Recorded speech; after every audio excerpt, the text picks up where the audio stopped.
Information gained from viewing the following program is not a substitute for regular exams by your physician and does not constitute a doctor-patient relationship. All information gained should be discussed and confirmed by your physician.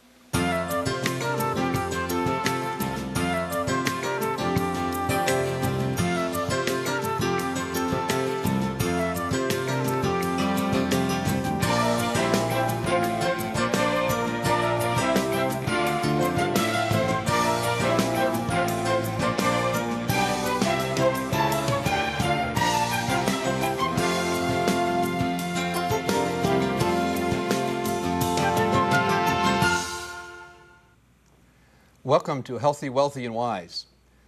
We all know that our health is the greatest wealth that we can have. Any amount of money you might be able to accumulate can't buy your health. And I'm your host today, and this is my wife, Beverly, your co-host. We're going to try to show you today how we can stay healthy, wealthy, and wise. Our goal is to help you to apply these principles of healthful living that will really keep us healthy and wealthy.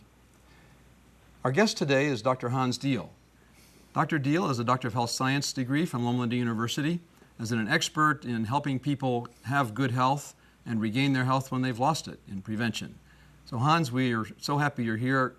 One of our biggest blessings in this country is to have enough money, most of us, to have good food, and we're blessed in so many different ways. We may lead the world in a lot of things, but one area I wish we didn't lead the world in.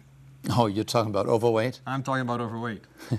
Yeah, that's a pretty weighty subject, isn't it? It is. I mean, it's getting larger all the time. It's estimated that some 65% of our population is overweight and obese. Oh my. Yeah, and it's, you know, there's some real big trends. Let me show you a graphic here that illustrates that very, very well. Here you see in 1900, the average seat of a chair was about 16.5 inches. That was the average then.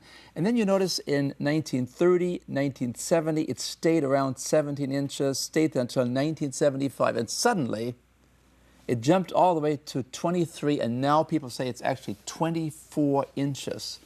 I mean, that's an incredible increase, isn't it? About 50% increase. What's going on? Yeah, you know, we're oversized. Our blouses are oversized. Our shirts are oversized. Our gurneys at the hospital now are oversized. They tell me the undertakers have to have oversized coffins. What's really happening? We're just going bigger and bigger all the time. And, you know, Supersize Me, I guess, has kind of hit the pages, hasn't it? It really has. And, you know, there's some severe, significant health consequences to that. We probably have underestimated that in the past, don't you think? Yes, we have. I'm reminded of a text in the Bible. It's in Proverbs, chapter 23. It says, "When you sit down with a ruler, note well what's before you. Do not crave his delicacies, for that food is deceptive." We got too many kings. People are eating like kings. We got Burger Kings, we got Imperial margarine, we got everything is Dairy Queens. I mean, everything is queens and kings, right? Yeah, and you know, it's that kind of a new trend towards convenience foods that have undoubtedly contributed to this emergence of this weight problem. Well, what is an ideal weight anyway? People just, they look at themselves in the mirror or their clothes get a little tight, but what's an ideal weight? Well, these are probably two good ways to measure it. Stand in front of the mirror and let it all hang out and see what happens, right? But I mean, scientifically speaking, we usually look at actuarial data that suggests if you weigh this much, you have a better outcome to expect. You can live longer or shorter. And of course, insurance companies are interested in that. And they established in 1959, they began to establish some guidelines, and it has to do with how tall you are and the size of your bones, and it's gender specific. But by and large, we probably could say for the first 5 feet, 100 pounds. And then for men, every inch above 5 feet, you have about 6 pounds. So, you know, I'm 6'2", right? 6 feet 2. That would be 5 feet and 14 inches, right? Yes. 14 inches. So I probably should weigh about 180, 184, thereabouts. So you add to the 100, 14 times 6. That's right, yeah. And, you know, for ladies, it's about very close to that. We usually give ladies 100 pounds for the first 5 feet. and then we give them 1 extra inch for a high heel. Good. Yeah, that's right. And then an extra 5 pounds for every inch. So if a person is 5'8", let's say, a lady, that would be 5'9", extra inch for the heel. So 5'9" would be about 145, 150. These are approximate numbers, so about 150 pounds. So these numbers are associated with the best outcomes, the longest lifespans, the least disease. Is obesity really bad for your health? Yeah, we probably have underestimated that. Here's another slide to take a look at. Here's a PowerPoint that gives us some idea what we have. The excess weight contributes to probably 300,000 deaths in America. You know, that's an awful lot, Ed. Wow. You know, we talk about smoking. We talk about 400,000 people that are losing their lives largely because of smoking. Every year in this country. That's right. That's right. Out of 2 million a year, 400,000 due to smoking. And then you have cholesterol is a big one. And then you have obesity, overweight, 300,000 people. So this is a pretty hefty cut in our longevity. I hadn't really thought of obesity as a cause of death. Yeah. Well, it contributes to other diseases, doesn't it? It can cause and contribute to depression. It can contribute to certain heart disease, to certain cancers. Is that right? Yes, no, there's no question about it. Now, you're working in the field of rheumatology. Wouldn't you think that obesity could have a bearing there on joint disease? Yes, it definitely can. Bev and I talk about this oftentimes. We like to exercise a little bit, and when she comes home with a pain somewhere from playing tennis, then we wonder what's going on here. Is this part of a disease process? Is it an arthritis, and are the joints wearing out? In arthritis and rheumatism, which my specialty is, we try to sort out what goes on inside the joint versus outside the joint. But I find one of the saddest things that I have to work on is a person who comes in and having so much pain they can't walk very much anymore, and it's oftentimes in the inside part of the knee. And we find that people who are overweight wear out that inside part of the knee faster than any other joint, and pretty soon they have to get joint replacements. But the orthopedic doctors don't like to replace joints when somebody's overweight, because then that joint's going to wear out too, and it doesn't last as long as the joints the good Lord gave us in the beginning. There's a finite amount of time that'll last, maybe 15 years, something like that, maybe 20. So when I see someone like that who's overweight, I think, boy, I wish that we could do something about that, but unless they lose weight, it's pretty tough, and then it's a vicious cycle. When you have a lot of weight, you can't exercise as much, you start hurting your knees, you can't walk, and then you don't burn up your calories, and pretty soon you're sitting eating all day. So a lot of these things are a vicious cycle, seems to me. So when you have two surfaces, like you have two bone joints, Yes. and that extra weight is bearing down, it makes it much more likely that something can happen, right? Yeah, I tell my patients it's like 7 tons of rock in a 1-ton truck. Yes, yeah. You're going to wear out your tire Yeah. tread pretty fast. Yeah. Going to wear out fast when you have extra weight. I always think of, if I have gained 10 pounds, I think of that's 2 5-pound bags of sugar strapped on my knees. I'm carrying around extra.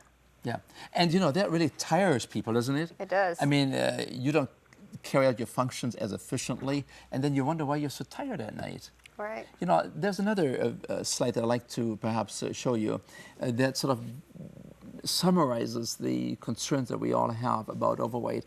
Let's take a look here. We already mentioned that the obesity is, next to smoking and cholesterol, the biggest contributor to our problems of health. But let's take a look at this one here. You just saw this graphic with 2 arrows. Let's take a look at this once more. You have an arrow where the calories come in. Maybe you just go back 1.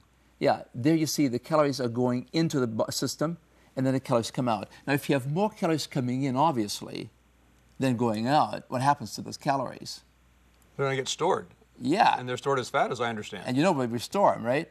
Right, so in the central fat bank right here. Yeah. And you know, after a while, that central fat bank begins to overflow. And this fat bank then establishes branch offices, and you begin to see them and feel them. And that's when people really get freaked out. Right. That's when they say, I got to do something about it. And it's a challenge. It is.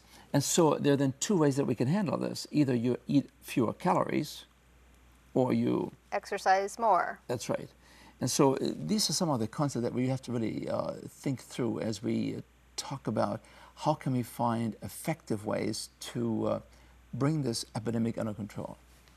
And patients so often tell me, I'm not eating that much. I mean, you know, I just eat a very little bit, especially once they've gotten overweight. They're eating just a little bit, and they can't seem to lose any weight with that. What's happening with that? Yeah, they say, I eat like a bird, and I gain weight. You know, well, sometimes they eat like an eagle. You know, I mean, really.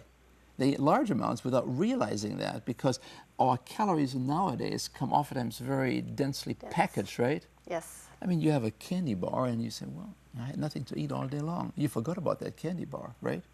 Well, there are 500 calories there. And it goes down pretty fast. Yeah, and you need to have another one, right? I mean, it doesn't fill you up. Or sometimes people drink their calories. I mean, they don't realize that when you have that glass of mango juice, I mean, it sounds so healthy. It sounds so natural, right?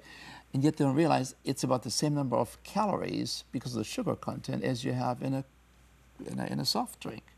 So, you know, we have to become more aware that our calories are packaged nowadays for convenience, it seems. Convenience foods, very densely. And how many calories in a soft drink usually? Well, about 150. Well, orange juice, you know what? I used to have a big breakfast of fruit and cereal and maybe some toast and so forth, and I began to realize I really wasn't getting much protein or even good kinds of fat with breakfast, and I'd like orange juice, one of my favorites. But I understand that one glass of orange juice represents how many oranges? Well, I don't know, but it's quite a few. I mean, I think 4 or 5, something like that. You see, people could not eat 3 or 4 oranges. I mean, they don't want to go through the trouble and peeling them and so on, right? But we can very easily, like you said, take the equivalent of 3, 4 oranges, and they're gone, right? Oh. In minutes. And so when we are moving away from the way the food is originally packaged, the way it comes to us as it's grown, then we have to be a little bit careful to make sure that we understand that every time that you refine food, you process food, even squeeze fruit, right, in this case, it somehow adds to the calories, and yet the volume is fairly small. One thing that's helped us a lot is that Bev doesn't buy juice anymore. We don't have juice in the house.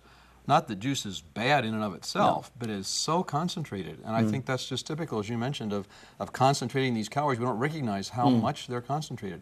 I'm so glad they have the labels on boxes now, because then we can at least get an idea of what's going on there. True. And we take a look at the portion sizes. I mean, compared to Europe, our sizes are 2-3 times sometimes what they eat over there. Yes, yes. And that's one of the reasons that why we're leading the world in the weight on our waists. You know, it's very interesting. Have you noticed there is no nutrition label on oranges, but on orange juice?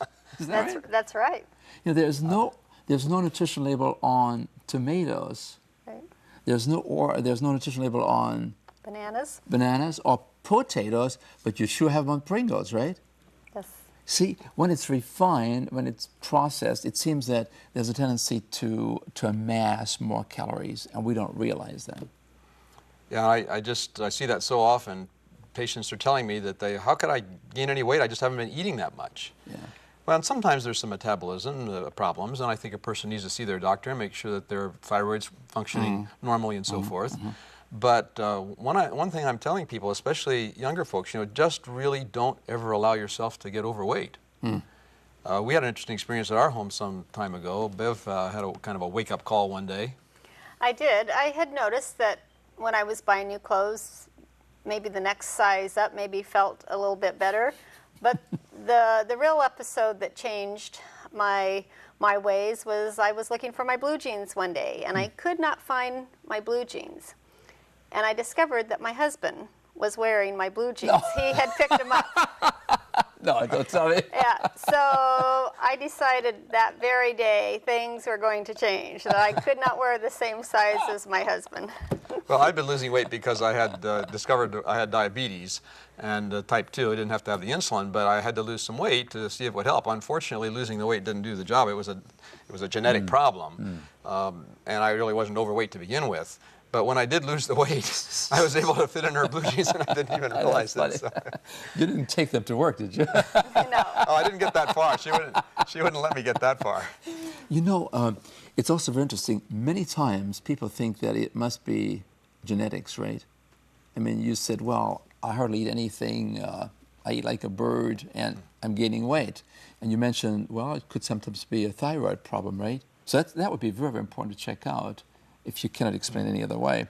You know, I had this lady come to me and she said, you know, I know this is a genetic problem. It runs in my family. She said, my grandfather was overweight, my grandmother was overweight, my father, my mother, they're all overweight.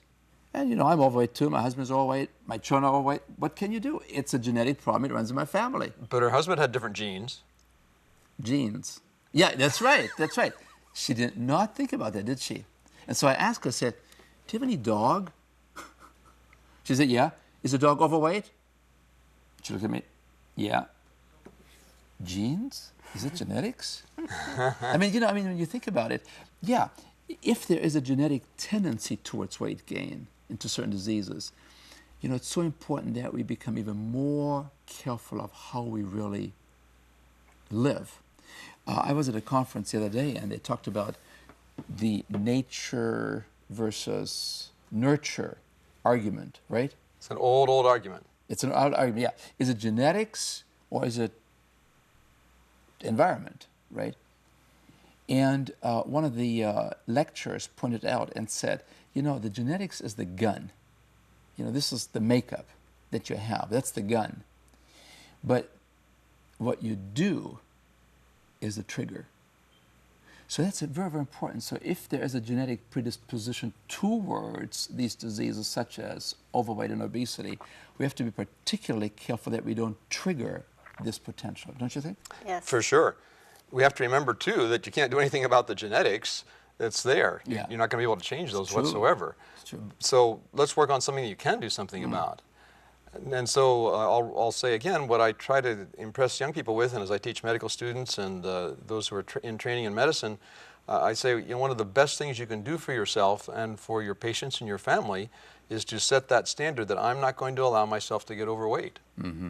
And there's so many things that encourage us to do that. I mean, the ads on television, just from dawn till dark, they're encouraging you to do things that are going to make you heavier. Yeah. And then, of course, they follow up with the ad about the newest diet. Yeah, that's right. And there's not time to talk about that today. You know, it's interesting. You have never seen an ad for carrots, have you? You've never seen an ad for celery sticks. You've never seen an ad for potatoes. It's always foods that are processed, foods where there's inherent a profit to be made, right? Right. And so we as a society are highly susceptible. We are seduced into this kind of a lifestyle. We don't think about it, and suddenly we find ourselves, I mean, just like what you said, it's sort of, it comes on gradually, doesn't it? Gradually. Right? Can be, yes. Yeah. And I think we need to be really aware that this then can also lead to a very subtle form of sometimes of a depression, Oh, sure. right? People are very easily depressed when they get overweight and see something going on. They're just, it's hard to look yourself in the mirror and hard to feel like other people are going to be sociable to you, and you feel kind of rejected. And sometimes they try to get rid of that problem by saying, well, being overweight's fine and happy, and we'll find other people that are overweight and associate with them, which is, I mean, I can understand that, and that's fine, but it doesn't take care of the health problems. We didn't mention some of these things that go along with it. I mean, the high blood pressure problem is dramatically increased, the heart attack problems, the stroke. There's difficulties with various, we mentioned the cancers. The gallbladder? We talked about, yes, we didn't talk about gallbladder, did we? No. The diabetes is a big time, right? For most people that are overweight, And- they have a high risk for... A very important one, because that affects so many areas of the body. I mean, the kidneys can go downhill. It affects heart attacks. Those increase a lot when you have diabetes. And even if you don't get to the diabetic stage, just that extra weight will produce some of those hardening of the arteries problems. You tend to get the high cholesterol with that. And so you end up with this thing that we sometimes call the metabolic syndrome, where you've got all these things going on together. You know, when we used to go to school, we were taught to look for potential diabetics when people were overweight and 55, 60 years of age, right? Yes. You know, now what we're doing is we look for these people when they're 45 years of age Yes. and 35 Younger. years of age. Yes. and 25 years of age, and now we have actually teenagers at 15 years of age that sometimes are being diagnosed with diabetes type 2. It's very scary, isn't it? And even younger kids. I mean, you see the obese children walking down the streets and going to school. I mean, it's amazing. Mm-hmm. Yeah, it is, yeah. You know, coming back to this depression situation. Yes. That is a very subtle way, isn't it, how extra weight, especially obesity, affects us. Yes. You mentioned the social acceptability. Yes. And people sometimes feel like they're outside of the groove, they're outside of the in group. Yes. Yes, it affects their self-worth, their self-image. Yeah, it really can. You know, I wanted to see if you might be interested in taking a look at a roll in it I brought along. It's a 4-minute clip. It's very powerful. Would that be? Please. Yeah, please, let's see it. Okay. Let's take a look and see what happens when people a little are bit depressed. deeper. Why are there some other psychological reasons that we can perhaps think of why people tend to find comfort and solace in food? They feel like they're not worth anything. Oh, I see. People make fun of them. They have no friends. Really? They just don't care. So they eat. I see. Looking at you, is that sort of a personal experience? Mm-hmm. Do you want to share that with us to help us to understand that maybe a little bit more? I was always heavy. I was always the biggest kid in class. Hmm.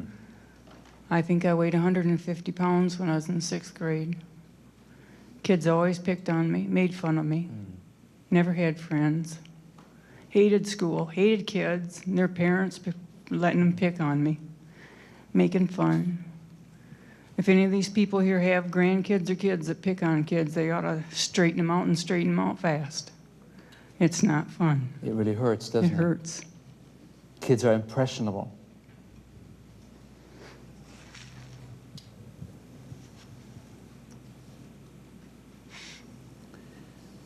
And then somehow it doesn't help with the weight problem, does it? No. What happened? I just wanted to get out of school. Hmm. I didn't try. I just wanted to get out. It was too There was painful. There was nothing there for me. Hmm. I just hated it. What happened after you got out of school? Did that solve the problem? No, I was still heavy.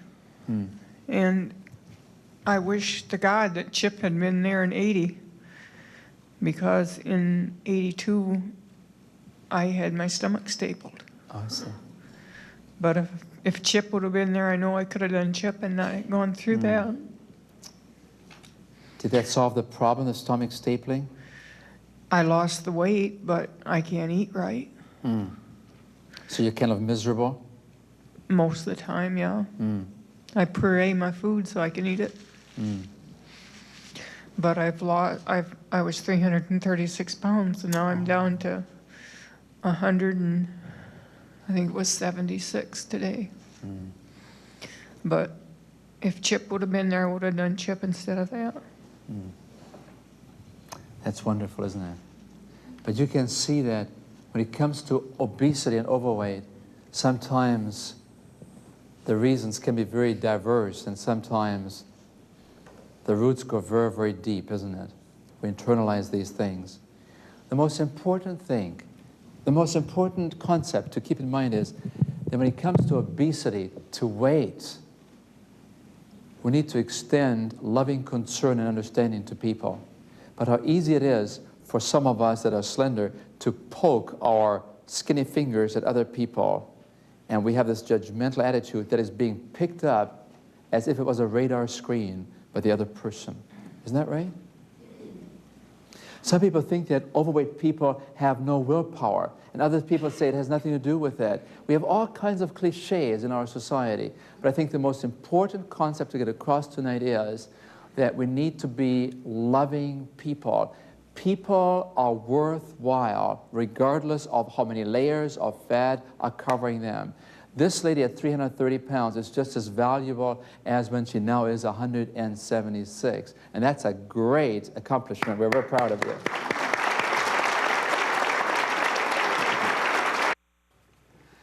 Well, that's quite a story, Hans. This lady was really hurting, we could tell.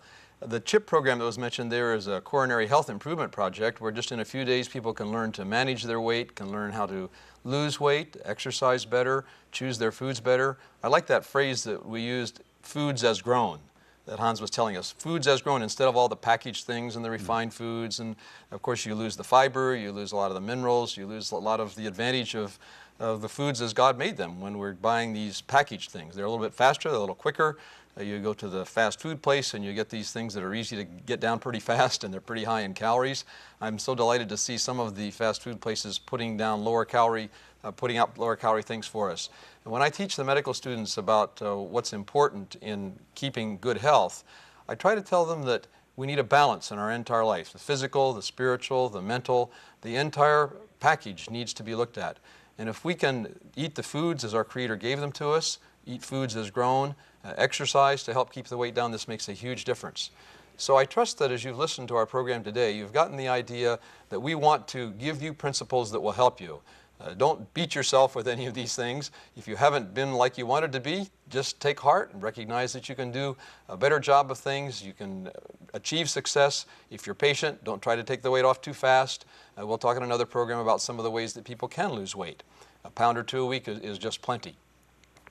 In getting the weight down to where you want it, you're going to avoid things like heart attack, stroke, high blood pressure, diabetes, cancer, and various other things. And so we'd like to remind you that our prayer for you today and every day is that you will be healthy, wealthy, and wise, that these principles of good health you can apply that will make you the wealthiest that you can be. Remember Proverbs 17:22, a merry heart doeth good like a medicine. You're listening to LLBN. Be with us again next time as we address principles of maintaining your health and being healthy, wealthy, and wise, spiritually, physically, and in every way. Thank you for joining us. Encourage your friends to join us, and we'll see you again.